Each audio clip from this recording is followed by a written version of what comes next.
ଆଚ୍ଛା ଆର୍ଯ୍ୟ ଆଜି କ'ଣ ପାଠପଢ଼ା ହେବ? ସାର୍ ମୁଁ କିଛି ପଢ଼ିକି ଆସିନି। କାହିଁ କ'ଣ ହେଲା? ତୁମକୁ ତ ପାଠ ଦିଆଯାଇଥିଲା କାଲି, କାହିଁ ପଢ଼ିନ? କ'ଣ ପାଇଁ ପଢ଼ିନ? ଆରେ ଲକଡାଉନ୍ ଚାଲିଛି, ଇଚ୍ଛା ନାହିଁ। ମୋବାଇଲ୍ ଦେଖିଲେ ଟାଇମ୍ ପଳାଉଛି, ଟିଭି ଦେଖିଲେ ଟାଇମ୍ ପଳାଉଛି। ଆଉ ଯାହା ରହିଲା ସେ ଛୋଟିଆଟା ଯେଉଁ ଆଇছে ତା ସାଙ୍ଗରେ ଖେଳୁଛି, ସିଏ ପୁରା କଚରା କଚରା ପଡ଼ୁଛି। ଆଉ ପାଠ ପଢ଼ିବାକୁ ସମୟ କେମିତି ପାଠ ପଢ଼ିବି?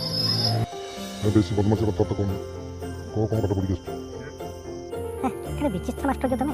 ସରକାର ପୁରା ମନା କରିଛନ୍ତି ପିଲା ପାଠ ପଢ଼ିବେନି, ବିନା ପାଠ ପଢ଼ାରେ ସମସ୍ତେ ପାସ୍ କରିବେ। ତୁମେ ପଳେଇ ଆଉଛ ତୁମ ଦରମା କଟିଲା ଭଳିଆ।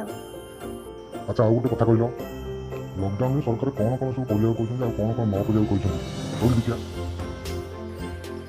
କି ଆଚ୍ଛା ଲୋକ କିଏ ତମେ? ଥରେ କହିଲି ପୁରା ଆମର ଟିଭି ଦେଖିବାର ଆଉ ମୋବାଇଲ୍ ଖେଳିବାର ସମସ୍ୟା ପାଇଲେ ମୁଁ ସରକାରଙ୍କ କଥା ଶୁଣି। ଆଉ ବିନା ଗୋପାଳରେ ତୁ ସୁଧୁରିବୁନି ଆଉ, ଯାହା ଜଣା ପଡ଼ିଲାନି ଆଉ। ସେ ଗାଲୁଆଙ୍କ କଥାବାର୍ତ୍ତା ଛାଡ଼, ମୁଁ ଯାହା କହୁଛି ଶୁଣ।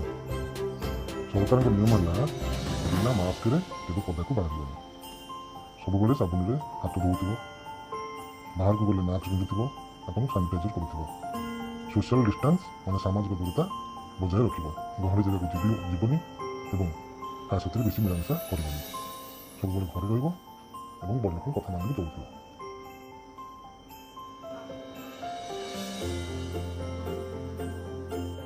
ହଁ ସାର୍, ମୁଁ ବା ସେଇଆ କରୁଛି ସବୁବେଳେ। ମଝିରେ ମଝିରେ ମନେ ପଡ଼ୁନି, ମୁଁ କରେ। ବା ମଝିରେ ମଝିରେ କ'ଣ ଛାଡ଼ୁଛୁ? କ'ଣ କରି ମଝିରେ ମଝିରେ କହୁଛୁ? ଯାଅ କାନ ଦାଅ। ସାର୍ କାନ ଧରିଲେ କ'ଣ ହାତ ଧୋଇବାକୁ ପଡ଼ିବନି? ବେଶୀ ବହକଲେ ଆମେ କଥାବାର୍ତ୍ତା କରନା। ଏବେ ଯାହା କହିଲି କ'ଣ କ'ଣ କରିବାକୁ ପଡ଼େ ମୋତେ କହିକି ଶୁଣା। ହଉ ସାର୍ କହୁଛି, ବାହାରେ ବେଶୀ ବୁଲାବୁଲି କରିବା ନାହିଁ, ଗହଳି ଜାଗାକୁ ଯିବା ନାହିଁ, ହାତକୁ ସବୁବେଳେ ସାବୁନରେ ଧୋଇବା, ସାନିଟାଇଜ୍ କରୁଥିବା, ବାହାରେ ଯେତେବେଳେ ଯିବା ମାସ୍କ ପିନ୍ଧିକି ଯିବା, ଅତି ଜରୁରୀ ନଥିଲେ ଘରୁ ଆମେ ପଦାକୁ ବାହାରିବାନି।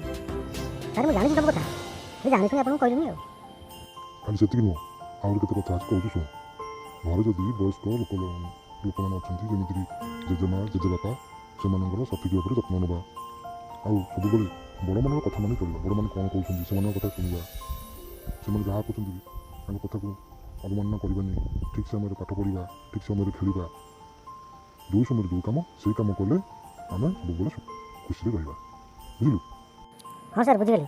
ଏଥରକ ସବୁ କାମ ମୁଁ ଠିକ୍ ସମୟ ଅନୁସାରେ କରିବି। ଖେଳ ବେଳେ ଖେଳିବି, ପାଠ ପଢ଼ା ବେଳେ ପାଠ ପଢ଼ିବି। ଆଉ ଏ କରୋନା ଟାଇମ୍ରେ ଲକଡାଉନ୍ ସମୟରେ ଯେମିତି ସମସ୍ତେ ଯାହା କରୁଛନ୍ତି, ସମସ୍ତେ ଯେମିତି ସରକାର ଯାହା ନିୟମ କରୁଛନ୍ତି, ସମସ୍ତେ ଯାହା ମାନୁଛନ୍ତି, ମୁଁ ବି ସେମିତି ମାନିବି ଏବଂ ଆମ ଘରେ ଯାହା କହିବେ ତାଙ୍କ କଥା ମାନିକି ଚଳିବି। ସାବାସ୍। ହଉ, ଆଜି ଆଉ ବିଶେଷ ପାଠ ପଢ଼ିବାନି। ଆଜି ବର୍ତ୍ତମାନ ଆମେ କରୋନା ସମୟରେ କେମିତି ସଚେତନ ରହିବା ସେ ବିଷୟରେ ତୁ ଜାଣିଲେ, କାଲିକି ଆସିଲେ ଆମେ ଯାହା ପାଠ ପଢ଼ା ଦିଆହେଇଥିବ ତୁ କରିକି ଆସିଥିବୁ, ପଢ଼ିବା। ଆଉ ଦୁଷ୍ଟାମି ଛାଡ଼ିକି ଭଲ ପିଲା ହ ଏବଂ ଘରେ ଯାହା କହୁଛନ୍ତି ସମସ୍ତଙ୍କ କଥା ମାନିକିରି ଚଳିବ।